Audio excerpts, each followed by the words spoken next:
വീണ്ടും ഒരു നോമ്പുകാലം കടന്നു വരികയാണ്. പലരും ചോദിക്കുന്നു, എന്തുകൊണ്ടാണ് ഇത്തവണ ഈസ്റ്റർ ഏപ്രിൽ മാസം 20-ാം തീയതി ആയിരിക്കുന്നത്? വലിയൊരു ലോങ് ഗ്യാപ്പ് ആയിരിക്കുന്നു. സാധാരണ രീതിയിൽ ഫെബ്രുവരിയിൽ ആരംഭിക്കുന്ന നോമ്പുകാലം എന്തുകൊണ്ടാണ് ഈ വർഷം മാർച്ചിൽ ആരംഭിച്ചിരിക്കുന്നത്? എന്താണ് ഇതിൻ്റെ ഒരു അടിസ്ഥാനം എങ്കിൽ നമുക്ക് മനസ്സിലാക്കാം. പ്രിയപ്പെട്ട സഹോദരങ്ങളെ, യേശു ക്രിസ്തു കുരിശിൽ തൂങ്ങി മരിച്ചത് പെസഹ നാളിൻ്റെ ദുഃഖവെള്ളിയാഴ്ചയാണ്. യഹൂദന്മാരെ സംബന്ധിച്ചിടത്തോളം പെസഹ എന്ന് പറയുന്നത് നീസാൻ മാസം 14-ാം തീയതിയാണ്. നീസാൻ മാസം എന്ന് പറയുന്നത് മാർച്ച് 22-ന് ശേഷം. ആ ദിവസത്തിന് ഒരു പ്രത്യേകതയുണ്ട്. സൂര്യൻ ഉത്തരായന രേഖയിൽ വരുന്ന ദിവസമാണ്. അതിനുശേഷം കടന്നു വരുന്ന പൗർണമി മുതൽ അവരുടെ ഒരു മാസം ആരംഭിക്കുകയാണ്.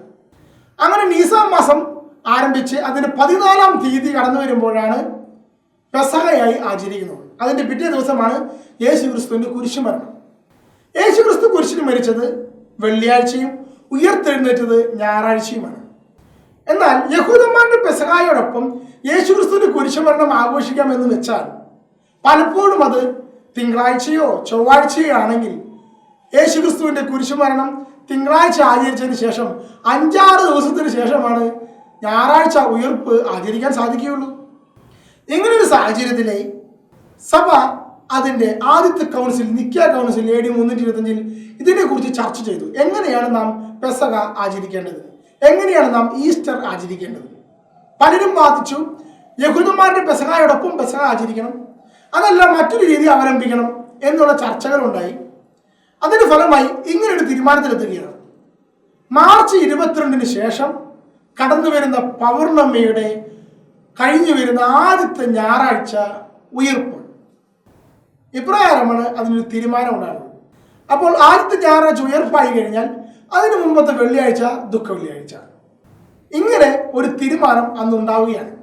അങ്ങനെ യഹൂദന്മാരുടെ പെസഹാചരണത്തിൽ നിന്ന് വിട്ട് ക്രൈസ്തവർ മറ്റൊരു രീതിയിൽ യേശു ക്രിസ്തുവിൻ്റെ ഉയർപ്പ് ദിനം കണ്ടെത്തുകയാണ് ചെയ്തത്. അപ്പോൾ നിസാൻ മാസത്തോടനുബന്ധിച്ച് തന്നെയാണ് നമ്മൾ ഇത് ചെയ്യുന്നത്.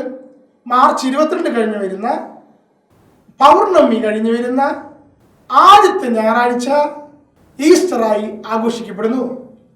ചില സന്ദർഭങ്ങളിൽ മാർച്ച് 22 കഴിഞ്ഞു വരുന്ന ആ ആഴ്ചയിൽ തന്നെ പൗർണമി കടന്നു വരാം.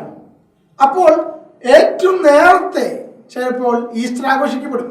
അങ്ങനെയാണെങ്കിൽ അതിനു മുമ്പുള്ള 50 ദിവസം പിറകിലേക്ക് നോക്കി നോമ്പുകാലം ആരംഭിക്കും. അപ്പോൾ ഫെബ്രുവരി 2-ാമത്തെ ആഴ്ചയിലൊക്കെയായി നമ്മൾ നോമ്പുകാലം തുടങ്ങുകയാണ്. ഇപ്രാവശ്യം മാർച്ച് 22-ന് ശേഷം അവസാനത്തിലാണ്, അതായത് ഏപ്രിൽ മാസത്തിൻ്റെ 20-നോട് ചേർന്നാണ് പൗർണമി കടന്നു വരുന്നത്. അതിനാൽ അത് കഴിഞ്ഞു വരുന്ന ഞായറാഴ്ചയാണ് ഏപ്രിൽ 20-നാണ് ഇത്തവണ ഈസ്റ്റർ. അപ്പോൾ നോമ്പുകാലം അതിന് പിറകിൽ നിന്ന് 50 ദിവസം എണ്ണി നോക്കിയിട്ടാണ് മാർച്ച് 3-ാം തീയതി സീറോ മലബാർ സഭയിൽ നോമ്പുകാലം ആരംഭിക്കുന്നത്. ദൈവം നമ്മെ അനുഗ്രഹിക്കട്ടെ.